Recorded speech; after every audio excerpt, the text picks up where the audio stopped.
Most drivers lose battles not because they're bad at driving. It's because they're not thinking fast enough into the future. In this video, I'm going to analyze literally the moves that made me a radical North America champion back in 2024. And I'm going to talk about racecrafts and how to become a better driver when it comes to battling for position. So this week I was doing a coaching session with a student and we were analyzing a bunch of racing incidents, battles, overtake, defending, attacking, and his own racing replays, both in real life and in the sim. I came up with a way of explaining what good racecraft actually is that clicked for him and also clicked for me. I want to talk about that. Racecraft is about prediction. Let's kind of explain a little bit what that means. You're behind two guys fighting.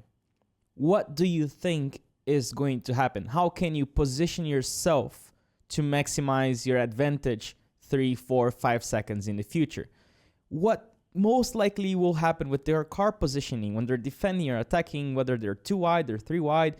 Do you even want to be a 3 wide depending on the type of corner? And it's all about taking that decision 2 or 3 seconds before, trying to never really react. Of course, if you're trying to avoid an incident, you are going to react. But mostly, even when fighting for position, you should most likely be very proactive about what you're going to do in the future. So again, racecraft is about predictions. And it's not only prediction when it comes to positioning your car and seeing where the driver is, what they're going to do, what's going to happen with their lines. That's also very important. And I have literally a whole online course just about that. But it's also about knowing your opponent and how they are going to defend. How do you even study someone else when you're racing against them? Well, you assess their levels, you assess how they react to your moves. Yes, you assess whether they're going to be very strong when it comes to dive bombing you or even how aggressively they're going to defend so that you can take educated guesses, educated decisions about what's going to happen in the future. But again, the better your prediction, the better your guess, and most likely the better outcome you're going to have. So I want to analyze a few racing moments from my side here. There's a bunch of videos from years ago with very bad quality, but I still want to show you that. There's stuff from the radical racing in real life last year that made me champion, some moves that made me champion because I had to think very fast and I had to create a strategic plan to deal with specifically with how Chris McMurray, my rival from last year, used to defend and used to react on track and stuff like that. So it's about understanding what's going to happen in the future. I'm going to say this many times in this video.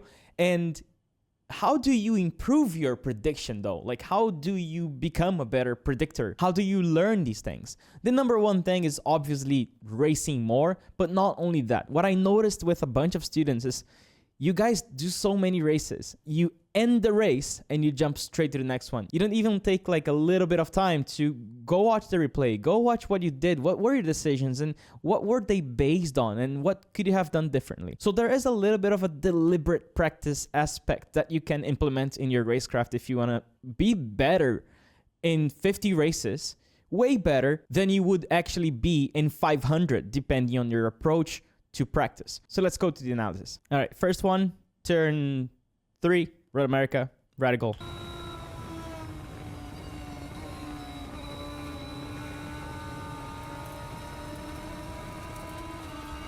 All right, so what's in my mind right now? After this right-hander, there's a very, very long straight. So I really don't want to dive bomb here and have a bad exit because obviously he's gonna pass me back. Also, he had a faster car. My car was slower on the straights the whole year. So I knew I had to pass them before a sector full of corners so that I could use the corners to at least get some gap and have a chance of staying ahead. My prediction here is if I go inside, he's gonna pass me back and nothing, we're just gonna lose time. So what I do here is I try to force a mistake so that I can maybe pass him with a bigger differential in speed so that he doesn't pass me back. Dive bombing makes me lose a lot of time, especially if I want to gain track position on corner entry because I'm going to have way too much speed. I'm going to have to trail brake a lot more and then I just don't have a good line for the exit. But what I can do is kind of distract him, right? This is the famous mind punt. I'm going to show up to his mirror to distract him at the very timing where he is supposed to be looking at his braking reference. It's a very common thing you can do. It's a very cheeky move. You try to steal the focus of your opponent at the time they need the most. So let's see what I do. All right, saw that, right? Right now, I move fast. Why? Because I want to make the visual surprise on his mirrors. I want to move fast to the right to make sure that he gets a little bit spooked, so that he loses his focus during the moment he's supposed to look at his braking. I'm here. I am not attacking. I'm not dive bombing. I'm not doing anything here. I'm going to go back to my racing line and do the corner or stay here more or less, but I'm not trying anything because I know it's too risky for me. I'm going to lose a lot of time and he's going to pass me back. I'm just going to see if he makes a mistake, right?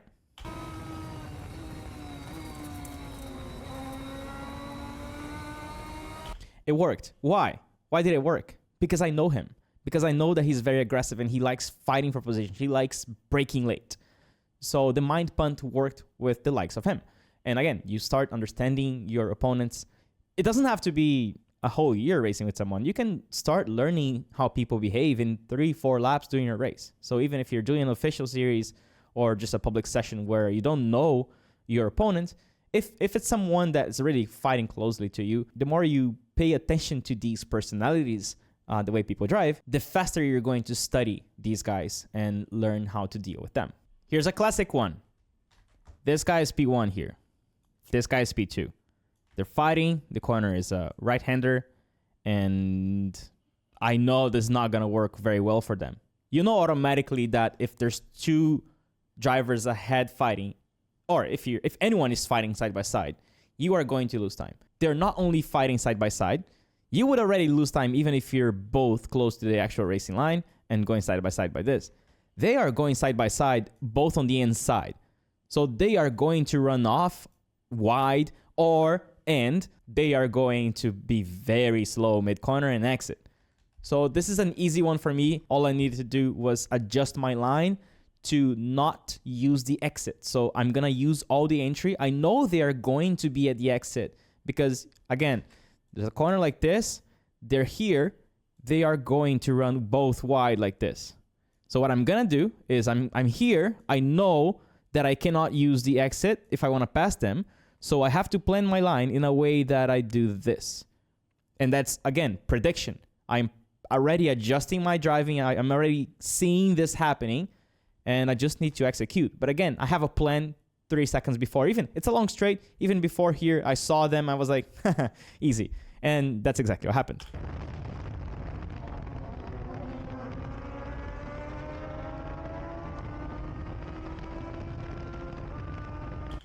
Prediction. Okay, this one was interesting because there was a lot of reaction to it. I did have a specific intent with my positioning. Again, always showing in the mirrors, kind of forcing a mistake for the car right ahead of me. But I didn't expect it to also affect the car ahead of him, which made me gain 2 positions. Let's watch it.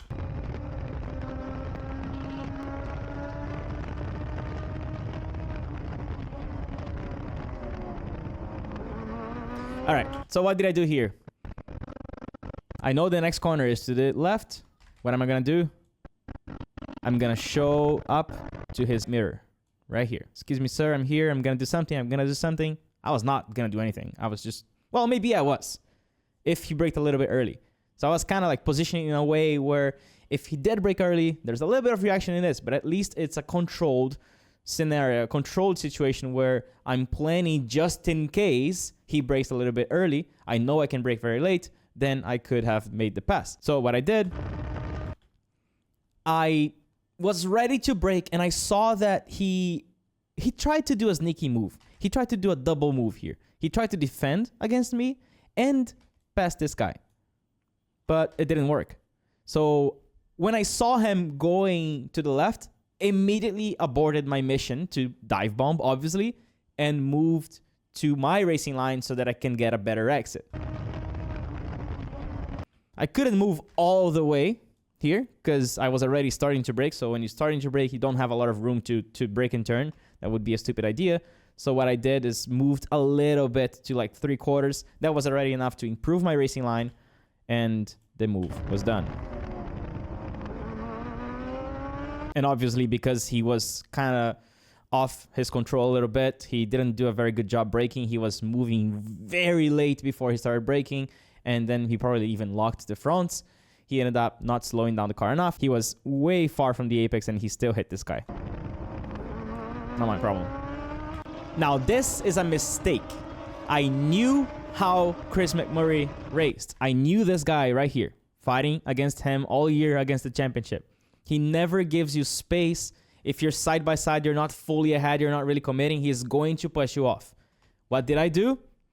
Didn't predict and was just a little bit greedy, expecting to go on the outside and have my space. And this happened.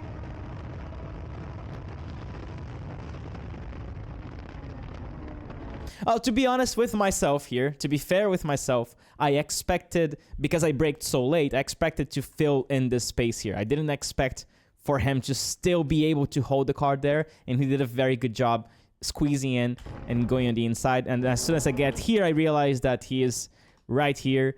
And now, what is the prediction? What can I even do, right? Obviously, he's gonna push me off. But yeah, you know, you don't always predict right. It's racing, right? But then, a few laps after, fighting for position, not in a race start, but it's the same mentality, right? He has the same personality the whole race. I knew that he was going to push me off if I tried to the outside. So what happens here? I start to brake, he defends. I can't really go that deep to the inside. It would be bad for both of us. He's not giving me enough space. It wouldn't be a good idea to dive bomb here. At this point, I know that if I try to go to the outside, he is going to push me off. Even if I drive so well that I get the overlap there. So I get here, I do carry a lot more speed because he tried to defend and he ended up braking on a straight line. Didn't have a very good line. This point, I know that he's going to push me off. Actually, a few laps before, he did push me off again. I just didn't show it here, but he actually pushed me off the same way, and we were fighting 1v1. So what I do now is, okay, he is going to push the car off wide, even if that means that he gets a bad exit. So what I'm going to do is back off more or less here and try to cut down to the inside, just in case it happens. Again, you try something, and you, with your prediction, with your idea of like thinking about the future, you try to maximize the chances that the outcome is going to be better for you. Braked. I braked. Now I'm going to cut to the inside. Slightly better exit. I'm pointing more to the inside. He's pointing more to the outside like this. So I'm going to have a slightly better exit. He's going to try to bring the car a little bit to the left. Not so much. Like he could have defended here. He failed. And then I was able to squeeze here right now. And he almost thought about really blocking big time, but we were going to cause a crash. So he backed off. And I was able to make the pass and win this race. This one is emotional for me because it was the last lap move that made me a race winner for the first time in my life. And this was the weekend that got me to the championship lead for the first time. Now, last corner, last lap, I'm quite far. There's one less thing that I can do. I can't really dive bomb and show early. He's going to defend. So what I can do is try to make him think that I'm going to do one thing and then do the complete opposite. So what I do is I bring the car to the left as early as possible to show up to his left mirror. See? The corner is to the right. If I want to spook him or maybe show a little bit that I'm trying to do something, I would go to the right of the right mirror here. But if you show to the opposite side, you're almost signaling that you're not going to do anything. So that's the signal. That's the what I want him to think. But instead of doing that, instead of just, giving up the race, I try to make a last second move and brake diagonally straight to the apex, which is the most effective way to do a dive bomb. The further away you are from the driver ahead, the more diagonal your braking has to be because you have to brake later. So if you want to brake later, you don't have a lot of space to brake and turn.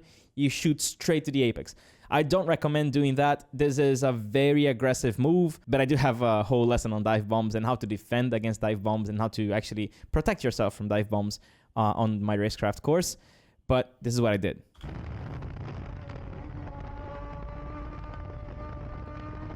Aggressive, very aggressive. Did not leave him space. He never left me space in any other situation as well, so I just had to drive to his level of aggressiveness.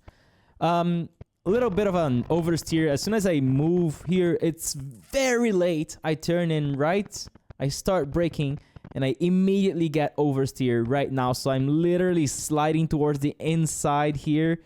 Minimal correction so that I don't slingshot and hit him. And then braking super late. Again, like I said, diagonally straight to the apex. And then power early here. And he knew I was not going to give him space because of how he was fighting against me, because of the conversations we had. And I expected him to... I mean, at this point here, you can even see that even if he tried, he was not going to have any kind of speed, so he just backed off.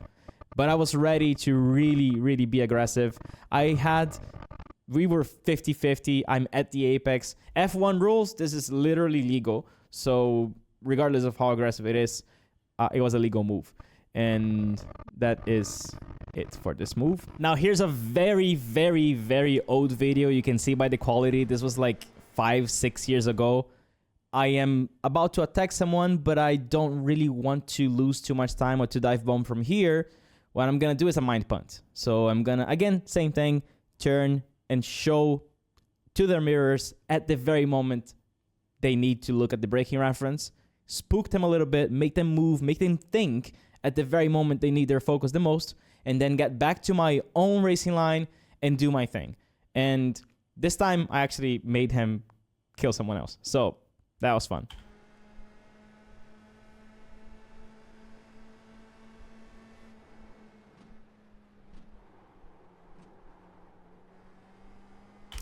P1. I don't know if you've ever watched Queen's Gambit, the chess series. I think it's on Netflix. It's all about visualization, right? The reason she was so good is because she was practicing in her mind, and she was able to, through practice, looking at the ceiling every night, she was imagining the next moves and the possible moves. And that allowed her to work out this prediction, this imagination, this visualization skills that were so amazingly useful on the real games. This is exactly the same thing. Racecraft is just like chess. Fighting for position is just like chess. You have to think 2, 3, 4 steps ahead, sometimes many corners ahead. You're fighting at Nürburgring, and you know that on the last lap, you have all the S's, you have a bunch of corners, you have hundreds of corners, and then you have the carousel. Then you have a very long straight. Do you really want to fight for position before that long straight where you can get the draft and make the pass at the straight? So sometimes you can actually pass at that straight and then be passed again because the straight is so long that you have to even time when to make that pass on the straight. What I'm saying is that racing is an amazing game, that if you learn how to visualize what can happen and you learn as consciously as possible from your past mistakes and victories, you can become a better racer much more quickly than someone who's just blindly racing. If you're just racing for fun and you don't really care to spend the extra energy improving, that's totally fine. But if you want to be a better racer, there is the best way, which is deliberate practice, deliberate analysis, conscious analysis of all your replays, all your moves, even discussions with your teammates or rivals. Sometimes you want to talk about what you did and what you thought was going to happen and what actually happened. And then you're going to improve your ability to predict what's most likely to happen and position your car in situations that will most likely improve the chances of you having better outcomes in all these moments. This is a new format, no scripting, not a lot of editing, just talking about a specific topic, looking at some videos and talking about what I thought in that moment. I kind of like that because it's not so technical, so physical all the time. Racing is pretty cool. If you want more videos like that, let me know in the comments. If you're new to the channel, subscribe. I'm going to be posting a lot more stuff. And if you didn't know, I am the founder of the Almeida Racing Academy. We have 11,000 people there racing together and practicing together and getting way better than the average driver. I hope you enjoyed this video. I'll see you later.